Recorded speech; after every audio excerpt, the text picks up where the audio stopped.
Saya ucapkan selamat siang dan Assalamualaikum warahmatullahi wabarakatuh. Oke, baik.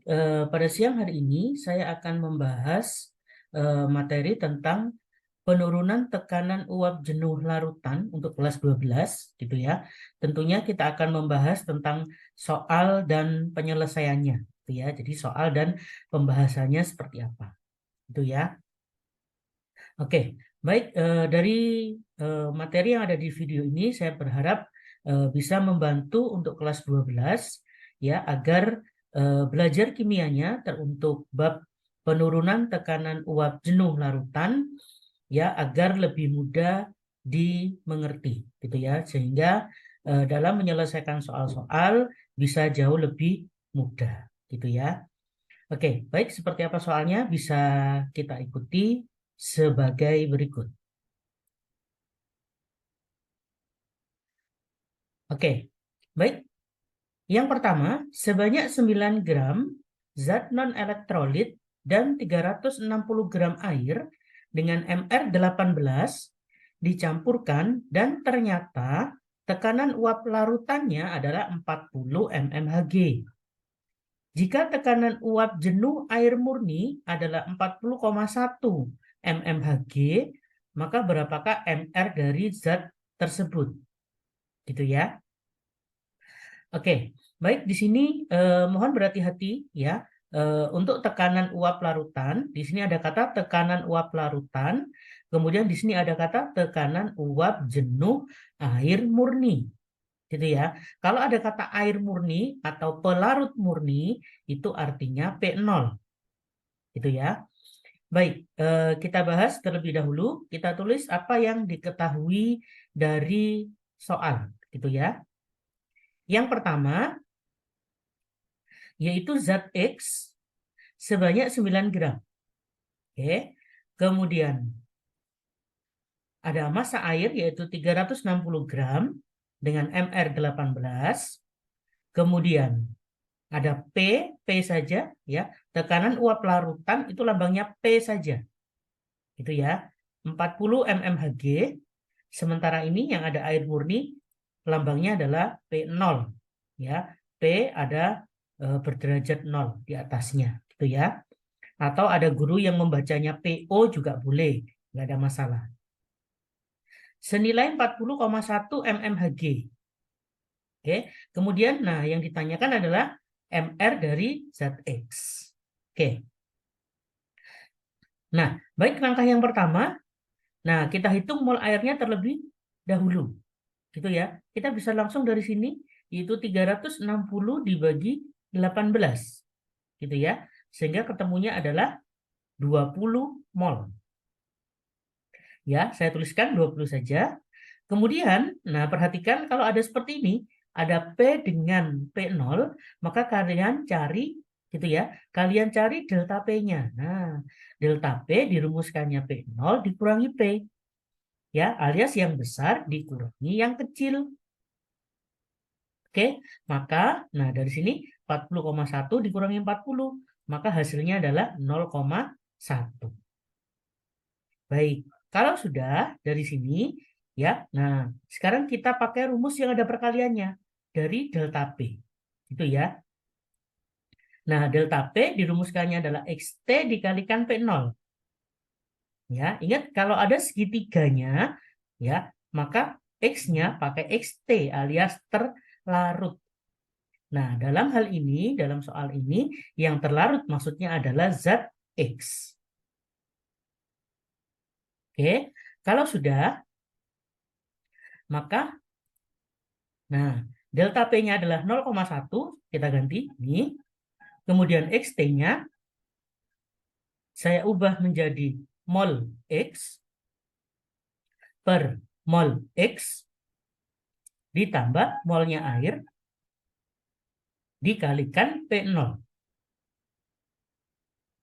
Baik, kalau sudah, ya, kalau sudah, yang diketahui molnya kita masukkan. Ya, maka mol airnya bisa kita ganti dengan 20. Kemudian P0-nya kita ganti dengan 40,1. Baik, jadinya seperti ini. yaitu 0,1 sama dengan mol X tetap ya. Mol X-nya tetap, mol airnya diganti angka 20, P0-nya 40,1. Kalau sudah seperti ini, seperti biasa, kita lakukan perkalian silang. Ya, yang di bawah ini kita kalikan 0,1. Sehingga jadinya seperti ini. Yaitu 0,1 kali mol X ditambah 2. Ini ya, 0,1 kali 20 berarti 2. Kemudian mol X kali 40,1. Berarti 40,1 kali mol X. Oke, kalau sudah mol X-nya kita tukar ke sebelah kanan yang ini. Nah, jadinya tinggal 40 ya. Nah, sehingga 40 mol X sama dengan 2. Oke, kalau sudah, maka dari sini ya, ingat-ingat ya tadi zatnya ada 9 gram. Oke. Nah, kalau sudah ya, mohon maaf tidak cukup, saya ke slide berikutnya. Nah, ini tadi 40 mol X sama dengan 2. Ya. Nah, tadi zat X-nya ada 9 gram. Nah, maka dari ini, dari data ini, kita bisa hitung MR-nya. Ya. Nah, maka 40 ya, mol adalah gramnya X dibagi MR-nya X. Paham ya? Ini 40-nya dari sini. Mol X-nya kita ganti menjadi gram dari X dibagi MR miliknya X sama dengan 2. 2-nya dari sini. Paham ya? Bisa saling substitusi. Nah, dari sini MR-nya bisa ketahuan. Ya, atau kita ganti angkanya dulu. Ya, 40-nya tetap, gramnya adalah 9. Ya, berarti 40 kali 9 dibagi MR dari X sama dengan 2. Itu ya. Nah, dengan demikian MR-nya X adalah 40 dikalikan 9 dibagi 2. Itu ya. Nah, maka dengan demikian hasilnya adalah 180.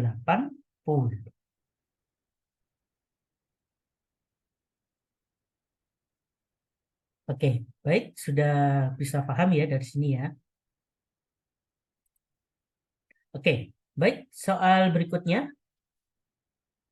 Sebanyak 3 gram zat non-elektrolit dimasukkan dalam 50 gram ether dengan MR 74 gram per mol ya, atau ada yang nulis 74 saja boleh. Ya, sekali lagi ini biasanya untuk jebakan kalian. Larutan tersebut memiliki tekanan uap jenuh 426 mmHg. Jika tekanan uap ether murni pada suhu tersebut adalah 442 mmHg, tentukan MR senyawa tersebut. Oke, di soal ini yang sebagai pelarutnya adalah ether. Ya, karena ada kata ether murni. Jadi kalau ada kata murni, berarti itu miliknya P0 gitu ya. Jadi nggak mesti air. Ya, kebetulan yang sering dipakai untuk pelarut adalah air. Maka boleh pakai air. Pak, di soalnya nggak ada air. Misalnya pelarutnya pakai bensin. Ya, maka bensin dianggap sebagai pelarut. Gitu ya. Jadi kalian tidak perlu khawatir atau membingungkan. Gitu ya. Karena tipe-tipe seperti ini biasanya keluarnya di soal-soal seperti tes perguruan tinggi gitu ya, atau yang ikut kayak lomba kimia. Nah, itu biasanya pelarutnya nggak pakai air ya. Oke, baik, kita tulis terlebih dahulu yang diketahui zat X sebanyak 3 gram. Oke, kemudian ethernya ada 50 gram dengan MR 74. Kemudian P-nya saja 426. Ya, ada kata tekanan uap jenuh. Ya, ini berarti maksudnya larutan. Kemudian ada kata murni berarti P0. Gitu ya, 442. Nah, baru yang ditanyakan adalah MR-nya. Oke. Baik.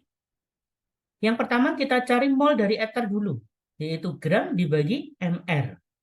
Langsung bisa dari sini ya. Berarti kita bisa langsung 50 dibagi 74. Oke. Yang kedua, nah seperti halnya tadi saya ingatkan, setiap ada P dan P0, langsung hitung delta P-nya. Gitu ya. Berarti selisihnya antara 442 dikurangi 426. Oke, selisihnya adalah 16. Kalau sudah, maka seperti soal yang tipe pertama tadi, pakai delta P-nya. Delta P sama dengan XT dikalikan P0. Kemudian XT-nya tadi, ingat karena ini Z-nya X, maka saya tulisnya, mohon maaf, delta P-nya 16, saya tulis dulu. Nah, XT-nya adalah mol X per mol X ditambah mol ether. Ya, karena pelarutnya dia pakai ether. Itu ya, dikalikan P0. Kalau sudah, 16-nya tetap, sama dengan, nah ini mol X-nya tetap, ya, mol ethernya saya ganti 50/74. Kemudian P0-nya saya ganti 442. Itu ya. Nah, kalau sudah, maka 442 ini dihitung seperti biasa ya. Jadi 442 kali mol X sama dengan 16 mol X ditambah 10,78. Jadi 16 kali ini 50/74 itu kurang lebih hasilnya ini. Ya, 10,78. Oke, kalau sudah, maka ini bisa kita kurangi. Jadi 442 dikurangi 16. Nah, maka ketemunya mol X sama dengan, bisa langsung ya, jadinya 10,8 dibagi 426. Oke, kalau sudah, ini diingat-ingat 10,8 per 426. Oke, kita ke slide berikutnya. Nah, mol X sama dengan 10,8 dibagi 426. Mol, tadi rumusnya kan gram dibagi mr. Nah, saya ingatkan kembali, gramnya tadi 3 dibagi mr. Oke, nah dengan demikian, maka MR-nya ketemu 118.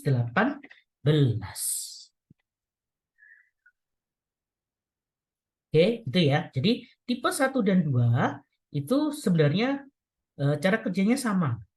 Cuma yang kadang membuat kalian bingung adalah yang satu menggunakan pelarut air, satunya pakai ether. Nah, itu biasanya siswa sudah bingung. Ya, Pak, soal yang pertama tadi pakainya air pelarutnya, ini kok pakai ether. Nah, biasanya terkecohnya di pelarut. Gitu ya. Makanya saya tunjukkan ya, walaupun cara mengerjakannya sama bahkan ya, tapi ada perbedaan pada pelarut gitu ya. Tujuannya jika kalian menemukan tipe soal seperti ini, kalian bisa lebih pede lagi dalam mengerjakannya. Itu ya. Jadi nggak ragu-ragu ya, karena setiap kali kalian ragu biasanya kalian agak berhenti ya gitu, atau apa ya istilahnya kalau orang bilang nyendat di perhitungan. Tiba-tiba yang berhitung lancar karena dia nggak pede tiba-tiba berhenti. Gitu ya. Padahal kalau diteruskan nanti hasilnya akan ketemu. Oke? Baik, soal berikutnya. Soal berikutnya, urea di dalam suatu pelarut mempunyai massa 48 gram dengan MR 60. Jika diketahui tekanan uap larutannya 200 mmHg, sementara tekanan uap murni pelarutnya adalah 240 mmHg, berapakah persentase urea dalam larutan? Ya, diketahui MR pelarutnya 18.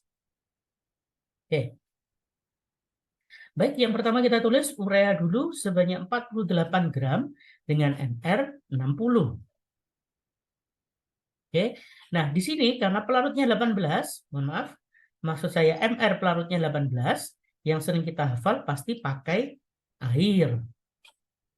Itu ya. Nah, rata-rata pasti sudah tahu. Ya, kita anggap saja dia air dengan MR 18, ya. Karena seingat saya, ya, yang MR-nya 18 selain air nggak ada lagi. Gitu ya. Baik, saya lanjutkan. Nah, nilai T-nya 200 mmHg, kemudian P0-nya 240.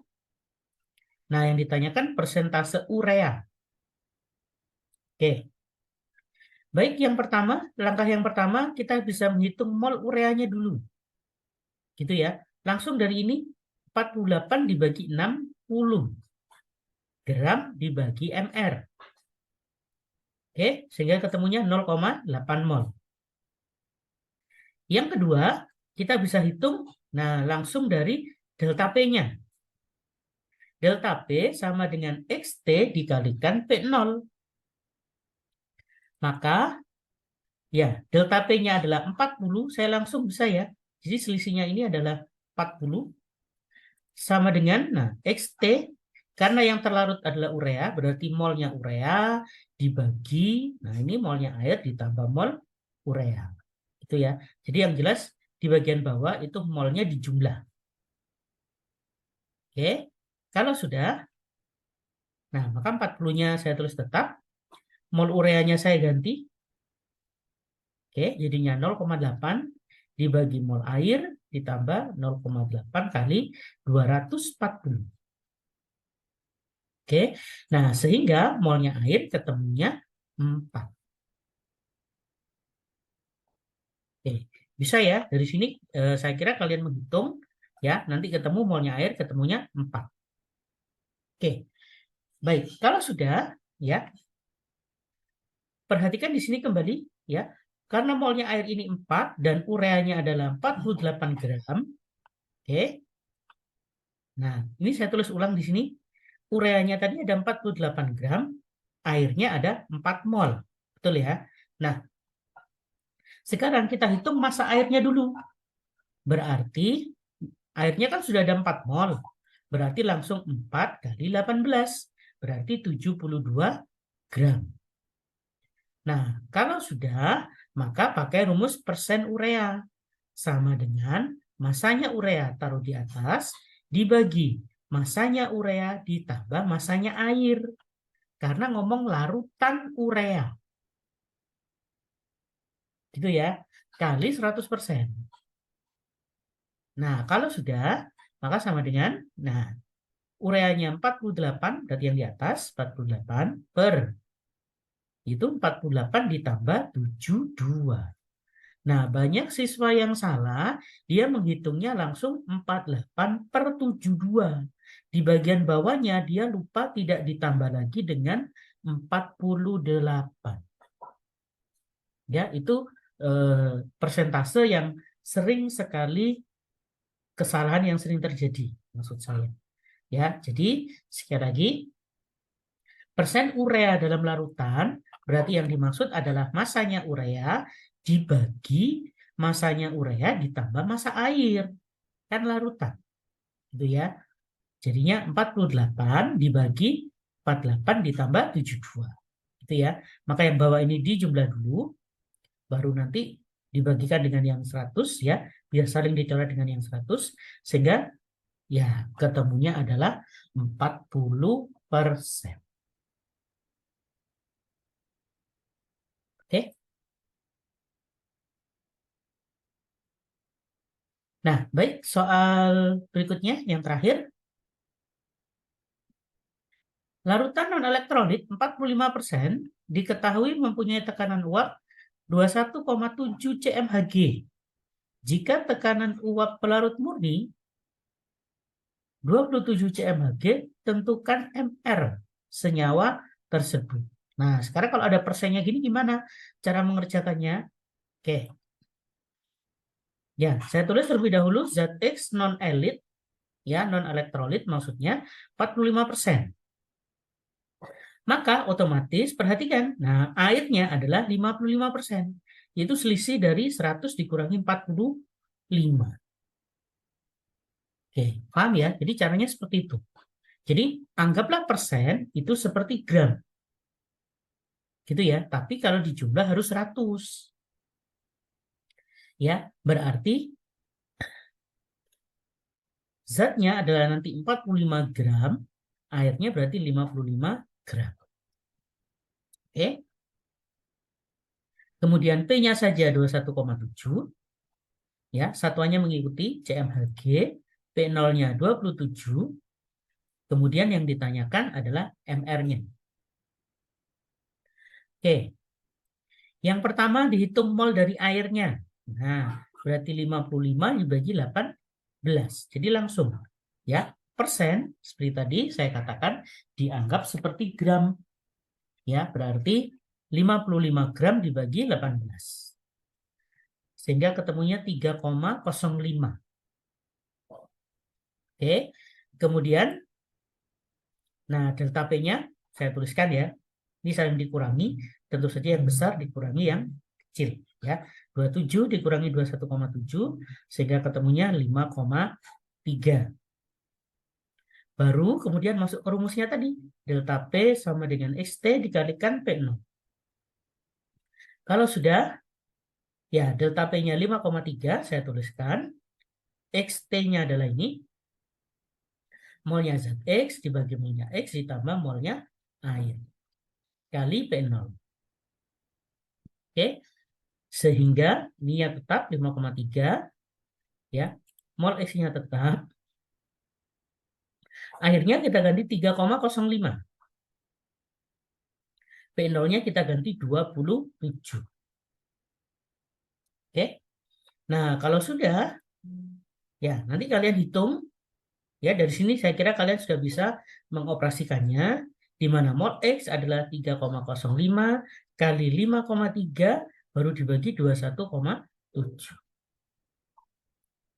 Oke. Nah, kalau sudah, maka saya tulis kembali, mol X sama dengan 3,05 kali 5,3 dibagi 21,7. Oke.